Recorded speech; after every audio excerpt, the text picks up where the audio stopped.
ఓం శ్రీ మాత్రే నమః. భక్తి భాస్కర ఛానల్కు స్వాగతం. జ్యోతిష శాస్త్రంలో వృషభ రాశి అత్యంత స్థిరమైన మరియు విలాసవంతమైన రాశిగా పరిగణించబడుతుంది. ఈ రాశికి అధిపతి శుక్రుడు.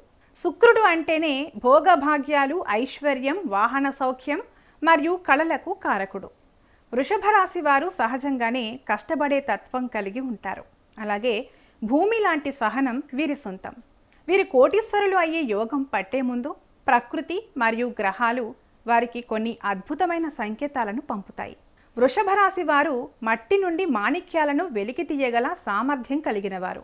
వీరు ఏదైనా పనిని ప్రారంభిస్తే అది పూర్తయ్యే వరకు నిద్రపోరు. జ్యోతిష శాస్త్రం ప్రకారం వృషభ రాశి వారికి అదృష్టం అనేది అకస్మాత్తుగా రాదు. అది ఒక క్రమ పద్ధతిలో బలమైన పునాదులతో వస్తుంది. మీరు కోటీశ్వరులు కావడానికి ముందు మీలో మరియు మీ చుట్టూ ఉన్న వాతావరణంలో కొన్ని వింతైన శుభప్రదమైన మార్పులు కనిపిస్తాయి. ఆ రహస్య సంకేతాలను మీరు గుర్తిస్తే లక్ష్మీదేవి మీ ఇంటికి రాబోతోందని అర్థం. వృషభ రాశి వారు కోటీశ్వరులు కాబోయే ముందు వారి ఆలోచన విధానంలో విప్లవాత్మక మార్పులు వస్తాయి.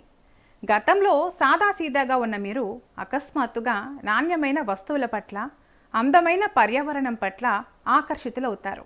మీరు నివసించే గదిని శుభ్రంగా ఉంచుకోవడం, మంచి సువాసనలు వాడటం మరియు విలువైన దుస్తుల పట్ల ఆసక్తి పెరగడం అనేది శుక్రగ్రహం మీ జాతకంలో బలపడుతున్నట్లు మొదటి సంకేతం. ఎప్పుడైతే మీరు మిమ్మల్ని మీరు గౌరవించుకోవడం మరియు ఒక ధనవంతుడిలాగా ఆలోచించడం మొదలు పెడతారో అప్పుడే సంపద మిమ్మల్ని వెతుక్కుంటూ వస్తుంది. వృషభ రాశి వారికి కళలు చాలా స్పష్టంగా మరియు అర్థవంతంగా వస్తాయి. మీరు కోటీశ్వరులు కాబోయే ముందు మీకు కలలో కామధేనువు కనిపించడం అత్యంత శుభప్రదం. ఆవు పాలు ఇస్తున్నట్లు లేదా ఆవు దూడతో కలిసి ఉన్నట్లు కనిపిస్తే అది అపార ధనలాభానికి సూచన. అలాగే కలలో పచ్చని పొలాలు, పండ్లతో నిండిన చెట్లు లేదా మంచుతో నిండిన పర్వతాలు కనిపిస్తే మీ ఆర్థిక కష్టాలు తీరబోతున్నాయని అర్థం. కలలో మీరు నగలు ధరించినట్లు లేదా దేవాలయంలోని గర్భాలయంలో దీపం చూసినట్లు అనిపిస్తే అది రాజయోగం పట్టబోతోందని చెప్పడానికి ప్రకృతి ఇచ్చే సంకేతం.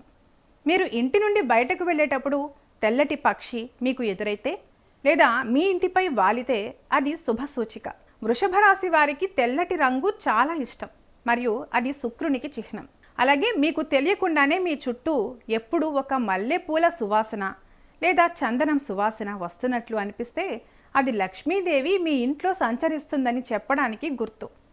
మీ ఇంట్లో ఉన్న మనీ ప్లాంట్ లేదా ఇతర పచ్చని మొక్కలు అకస్మాత్తుగా వేగంగా పెరగడం మరియు కొత్త చిగుళ్ళు వేయడం కూడా అదృష్ట సూచికలే. సాముద్రిక శాస్త్రం ప్రకారం వృషభ రాశి పురుషులకు కుడి అరచేయి మధ్యలో దురద పుడితే అది అకస్మాత్తుగా డబ్బు అందబోతుందని అర్థం. స్త్రీలకు ఎడమ అరచేతిలో ఈ స్పందన ఉంటే శుభప్రదం. మీ ముఖంలో అకస్మాత్తుగా ఒక రకమైన కాంతి పెరుగుతుంది. ముఖ్యంగా బుగ్గలు మరియు నుదురు భాగం ప్రకాశవంతంగా కనిపిస్తుంది. మీరు అద్దంలో మిమ్మల్ని చూసుకున్నప్పుడు గతంలో కంటే ఎక్కువ అందంగా, ఆకర్షణీయంగా కనిపిస్తే మీ జాతకంలో శుక్రుడు రాజయోగాన్ని ఇస్తున్నాడని గ్రహించాలి. వృషభ రాశి వారు భూమిపుత్రులు. వీరు ధనవంతులయ్యే ముందు వీరికి భూమికి సంబంధించిన వ్యవహారాల్లో అనూహ్యమైన లాభాలు వస్తాయి. మీరు ఎప్పుడో కొన్న చిన్న స్థలం విలువ అకస్మాత్తుగా పెరగడం లేదా పిత్రార్జిత ఆస్తులు మీ చేతికి రావడం జరుగుతుంది.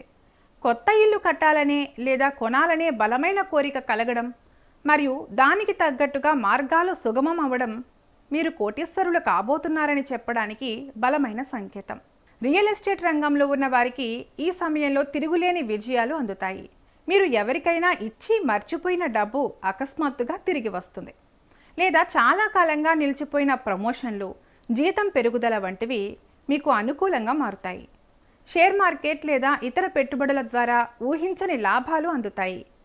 మీరు చేసే ప్రతి చిన్న పెట్టుబడి కూడా రెట్టింపు లాభాన్ని తెచ్చిపెడుతుంది. ఆర్థిక పరమైన నిర్ణయాలు తీసుకునేటప్పుడు మీలో ఒక రకమైన విశ్వాసం పెరుగుతుంది. ఇది మీరు ఒక పెద్ద ఆర్థిక సామ్రాజ్యాన్ని నిర్మించబోతున్నారని చెప్పడానికి సంకేతం. అదృష్టం వచ్చే ముందు వృషభ రాశి వారికి ఆధ్యాత్మికత మీద మక్కువ పెరుగుతుంది. మీరు పదే పదే మహాలక్ష్మి అష్టకం వినాలని లేదా శుక్రవారం రోజున లక్ష్మీదేవి గుడికి వెళ్ళాలని అనుకోవడం ఒక గొప్ప సంకేతం. మీ ఇంట్లో దీపం పెట్టినప్పుడు అది ప్రకాశవంతంగా వెలగడం, ఇంటికి వచ్చిన ముత్తైదువులకు ఏదైనా దానం చేయాలని అనిపించడం దైవశక్తి మీకు తోడుగా ఉందని నిరూపిస్తాయి. ఎప్పుడైతే మీరు మీ జీవిత భాగస్వామిని అత్యంత గౌరవంగా చూస్తారో అప్పుడు మీ ఇంట్లో సంపద స్థిరంగా ఉంటుంది. వృషభ రాశి వారు కోటీశ్వరులు కావడానికి జాతకంలో శుక్రుడు మలవ్య యోగంలో ఉండటం అత్యంత ముఖ్యం. శుక్రుడు తన స్వక్షేత్రమైన వృషభంలో లేదా ఉచ్చక్షేత్రమైన మీనంలో ఉన్నప్పుడు ఈ యోగం పడుతుంది. అలాగే గురుగ్రహం మీ రాశిని లేదా ధనస్థానాన్ని వీక్షించినప్పుడు మీరు అపారమైన ఐశ్వర్యాన్ని పొందుతారు. ఈ సమయంలో మీరు విలాసవంతమైన వాహనాలు కొనుగోలు చేస్తారు. మీ పేరు ప్రఖ్యాతలు సమాజంలో విస్తరిస్తాయి. వృషభ రాశి వారు ఒక పర్వతం లాంటి వారు. ఇప్పుడు చెప్పిన సంకేతాలన్నీ మీరు ఒక గొప్ప ఆర్థిక మలుపును చూడబోతున్నారని చెప్పడానికి ప్రకృతి పంపే హెచ్చరికలు. అయితే అదృష్టం తలుపు తట్టినప్పుడు మీరు మరింత కష్టపడాలి. మీ బద్ధకాన్ని వదిలి తెలివితేటలతో నిర్ణయాలు తీసుకుంటే మిమ్మల్ని కోటీశ్వరులు కాకుండా ఏ శక్తి అడ్డుకోలేదు. మీ సమయం మొదలైంది. ఆ ఆత్మవిశ్వాసంతో ముందుకు సాగండి. ఈ వీడియో మీకు నచ్చినట్లయితే వెంటనే లైక్ చేయండి, షేర్ చేయండి. ఇలాంటి మరిన్ని వీడియోల కోసం మా ఛానల్ను సబ్స్క్రైబ్ చేసుకుని బెల్ ఐకాన్ను నొక్కండి. దీని ద్వారా మేము చేసే ప్రతి వీడియో మీకు నోటిఫికేషన్ రూపంలో మీ వరకు చేరుతుంది. సర్వే జన సుఖినో భవంతు.